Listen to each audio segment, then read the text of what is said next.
I'm live. It is Friday again, the 31st of January, last day of January. Yay. I'm reading A Vague Vacation, a book by Joan Marshall Grant. She was a writer, an author. She wrote about her own far memories. 7 books she wrote, amazing books. This is chapter 39. This is describing a journey through France and a little bit of Switzerland. We are now almost at the end of the journey. Excuse the banging. It's not a ghost. Entitled Well Met. The friend who had gone to London sent his chauffeur to look after us. Every day he visited the Citroën, now nearly convalescent, on the 5th floor of the Garage Bonville. He drove us when not engaged with more important duties. He battled with trunk calls until the shipping agent at last understood that we could not keep our reservations on the auto carrier, that we did not wish to sail in a cargo boat 3 weeks later, that we would be only too pleased to accept the verbal offer of a place on the Calais-Dover steamer for the following Saturday. We're in 1946.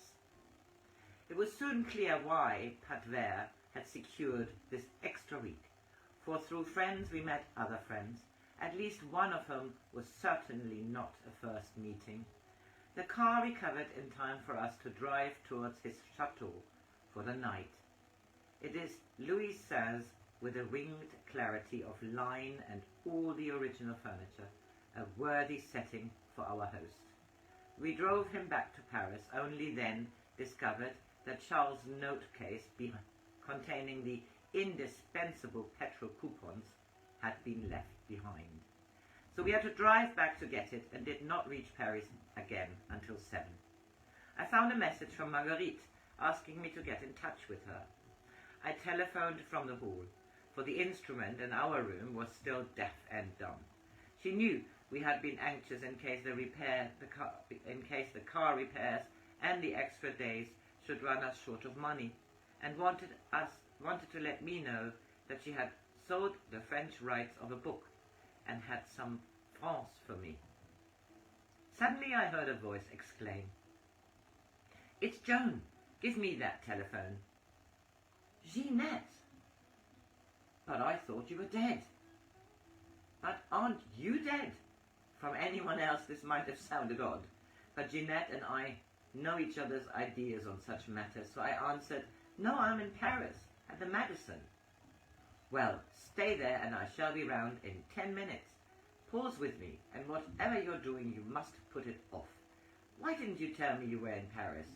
But don't answer, I will be with you soon." Charles had gone to his favorite local for the beer which he claims is a necessary diuretic in France. Should I go and tell him who Jeanette was? Or would he remember my saying that she was the woman who looks like Nefertiti? No, Bath first, and we could find him after Jeanette and Paul arrived. Who had told me they were dead? I had last heard from her when she was with Paul near the Maginot Line, just before the breakthrough in 1940.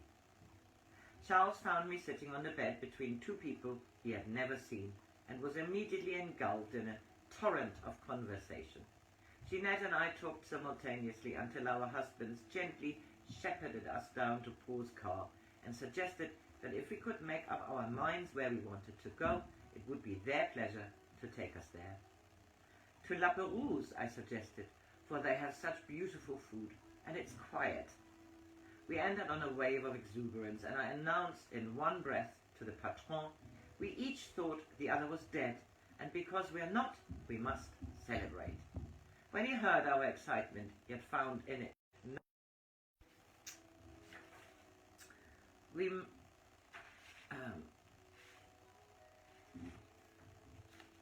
Where was I? During the Coquille Saint-Jacques, I asked Jeanette, "Why did you think I was dead?" "Well, darling, when you turned up and told Paul and me to escape, I thought you looked too solid to be alive. I said to Paul, 'I'm sure Joan is dead. She looked so real.' You've come on a lot since we used to creep round the British Museum, psychometrizing things and dodging the Guardians and being naively surprised when you were right. I learned a bit since I married Charles, I said. He doesn't find me odd, and it's so much easier now that he's produced scientific explanations.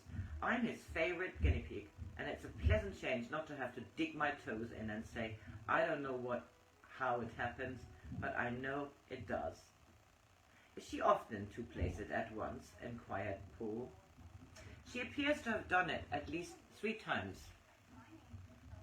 said Charles.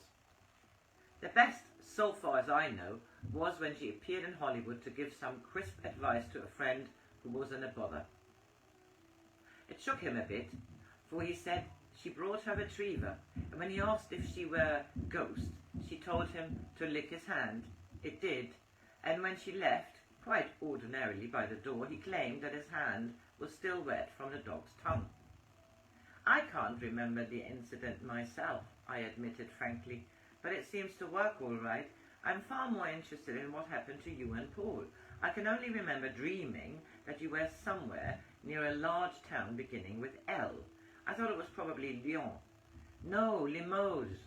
Paul and I considered we were perfectly safe there, for we'd been living with friends in a chateau for over 3 months. Then you said we must move at once. I ran down to the village and found Paul having his hair cut. He protested a bit when I insisted we must go straight to the station without going back for our luggage. He wouldn't listen until I made rather a scene. We heard afterwards that the Gestapo arrived at the house half an hour later. They had missed us again. Before I had time to reply, she changed the subject. Have you found any spooks in France? There ought to be plenty. She turned to Paul. Spooks is the word we used for anything unordinary she does. Not just remembering who she was and writing books about it. Obviously, spooks made some kind of sense to Paul, for he remained undisturbed. Not many. We've been having a holiday. We want to come back in the spring and have a look around 1 or 2 places I know. The Dordogne has got something promising, has got some promising ruins. Not anything? Insisted Jeanette. We were busy at one of the hotels we stayed in. We quarrelled and slept badly until I realized we were trying to dodge something and noticed there were 2 SS men in the room. Dead? Asked Paul politely. About 2 years, and so was the woman they were flogging. Now why was she there? Said Jeanette. She wasn't a nice type, an informer, and the SS thought she had sold them out. What did you do? Charles copied with that side of it. He only watched what was happening. Charles coped with that side of it. I only watched what was happening. There was quite an interesting check, though of course of no scientific value, said Charles to Paul, in the manner of a bacteriologist exhibiting a new mould under a microscope. I discovered afterwards that the hotel had been one of the secret Gestapo headquarters. Do I sound very balmy? I asked. Paul smiled. I was in charge of a big hospital which looked after the deportees when they first returned. I have seen men die for no adequate reason, and men whom it seemed impossible to save recover in a fortnight. One cannot be an honest doctor and believe that man is no more than material. We went back to their flat. Books were stacked against the walls of the beautifully proportioned rooms. Rugs were still rolled in sacking.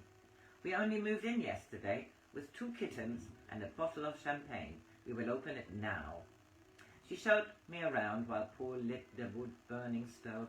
He and Charles were soon absorbed in a deep discussion on psychometrics, while Jeanette and I frequently talked at the same time and seldom finished a story before we rushed on to another, filled in a 7-year gap. At 2, Paul refused to let us look for a taxi and drove us home. We must have been doing 60 down the Champs-Élysées when a car crossed almost as fast in front of us, and it seemed inevitable that we would join in a recent smash, the remains of which still blocked the centres of the road. I heard myself saying to Jeanette, "That was a good life, that was." with a fleeting regret that no one would be left to add it to the series of famous last words. C'est un fond ça, said Paul, in a mild rebuke of the other driver. There's the chapter 40, and I read that a little bit later as the last chapter.